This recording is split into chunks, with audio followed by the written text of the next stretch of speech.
नमस्कार, आप देख रहे हैं इंडिया न्यूज और आपके साथ मैं अभिषेक पांडे।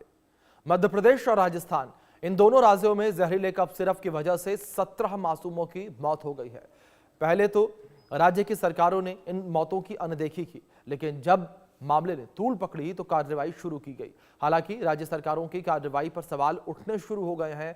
मध्य प्रदेश के स्वास्थ्य मंत्री ने आनन फानन में कफ सिरप को क्लीन चिट दे दी, तो वहीं राजस्थान के भी स्वास्थ्य मंत्री ने कफ सिरप को सही करार दिया। लेकिन जब दक्षिण के राज्यों से जांच रिपोर्ट सामने आई तो फिर मध्य प्रदेश और राजस्थान सरकार की नींद खुली। मध्य प्रदेश के छिंदवाड़ा में हुई लैब टेस्ट में कफ सिरप में जहरीले तत्व मिले हैं, जिसके बाद कफ सिरप को बैन तो किया गया, लेकिन कंपनी के खिलाफ अभी तक एक्शन नहीं लिया गया है।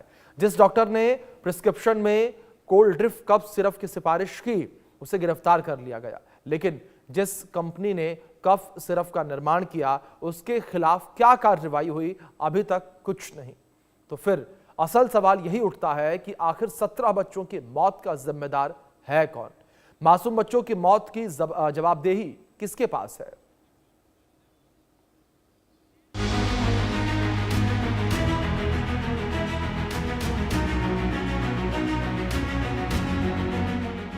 मौत का कफ सिरप, जिम्मेदार कौन? कफ सिरप में जहर, मौत का ये कैसा कहर? मासूमों की मौत के बाद कोल्ड ड्रिफ्ट पर एक्शन। दो राज्यों में जब मासूमों की मौत हुई तो राज्य से लेकर केंद्र सरकार की नींद टूटी और तब जाकर एक्शन शुरू हुआ। सबसे पहले जिस डॉक्टर ने कोल्ड ड्रिफ्ट की सिफारिश अपने पर्ची पर की, उसे गिरफ्तार कर लिया गया है।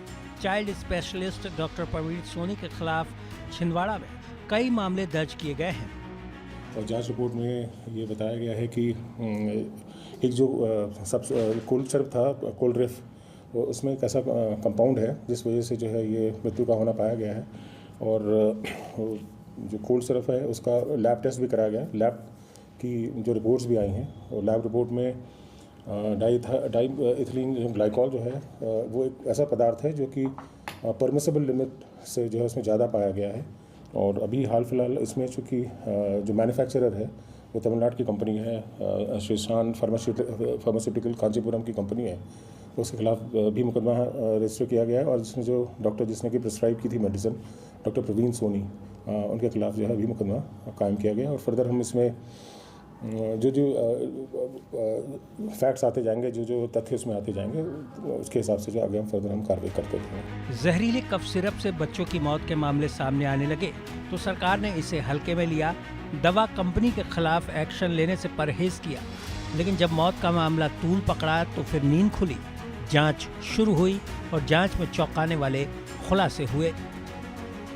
एमपी के छिंदवाड़ा प्रशासन द्वारा कराई गई लैब रिपोर्ट में चौंकाने वाला खुलासा हुआ है। कोल्ड ड्रिफ्ट कफ सिरप में डाईइथिलीन ग्लाइकोल की मात्रा 48.6% पाई गई, जबकि ये जहरीला पदार्थ दवा में बिल्कुल नहीं होना चाहिए। तो फिर सवाल उठता है कि आखिर इस जहरीली दवा को डॉक्टरों ने अपने पर्ची पर सिफारिश क्यों की?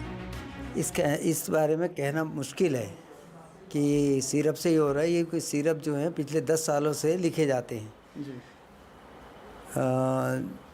ये जो कोल्ड ड्रिफ्ट के बारे में जो बात की जा रही है, उसकी जो कंपनी है मोर देन 10 ईयर्स हो गए उसको यहाँ पर काम करते हुए जी। सारे के सारे बच्चों में इस पर्टिकुलर पीरियड में मैं भी खुद हैरान था कि एक साथ इतने सारे बच्चों को आना, और सबका एक कॉमन कंप्लेंट रहती थी कि सर्दी जुकाम बुखार, और ये जो बुखार रहता था हाई ग्रेड फीवर रहता था 104-105 से अधिक जी।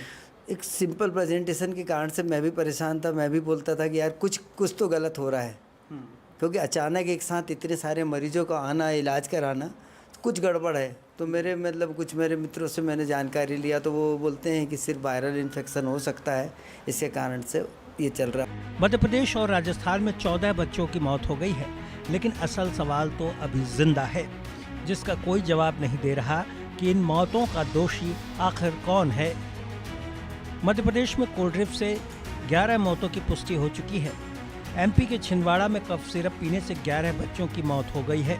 पहला संदिग्ध मामला 24 अगस्त को सामने आया था। पहली मौत 7 सितंबर को हुई थी। इसके बाद 15 दिन में किडनी फेल होने से एक कर 6 बच्चों की मौत हो गई। कफ सिरप में जहर का मामला सिर्फ मध्य प्रदेश से ही नहीं आया, बल्कि राजस्थान में भी बच्चों की मौतें हुई हैं। राजस्थान में कफ सिरप पीने से भरतपुर और सीकर में एक एक बच्चे की मौत सामने आई है। शुरुआती जांच में डेक्स्ट्रोमेथोर्पन हाइड्रोब्रोमाइड सिरप आईपी का नाम सामने आया। ये दवाई एक निजी फार्मा कंपनी केसेंस फार्मा तैयार करती है। यहाँ भी बच्चों की मौत की वजह किडनी फेल होना बताया गया। शनिवार को चूरू में एक बच्चे की मौत का कारण भी कफ सिरप पीना ही है। बच्चों की मौत हुई तो राज्य सरकार एक्शन में आई। राज्य सरकार ने केसेंस फार्मा की सभी 19 प्रकार की दवाइयों पर रोक लगा दी। राज्य के ड्रग कंट्रोलर राजाराम शर्मा को निलंबित कर दिया। उधर जहरीले कफ सिरप को लेकर उत्तर से दक्षिण तक एक्शन शुरू हो गया है। तमिलनाडु में फार्मा कंपनी के खिलाफ कार्रवाई शुरू हो गई तो केरल में कोल्ड ड्रिंक को बैन कर दिया गया है। Bureau report, India news. इस बीच हमारे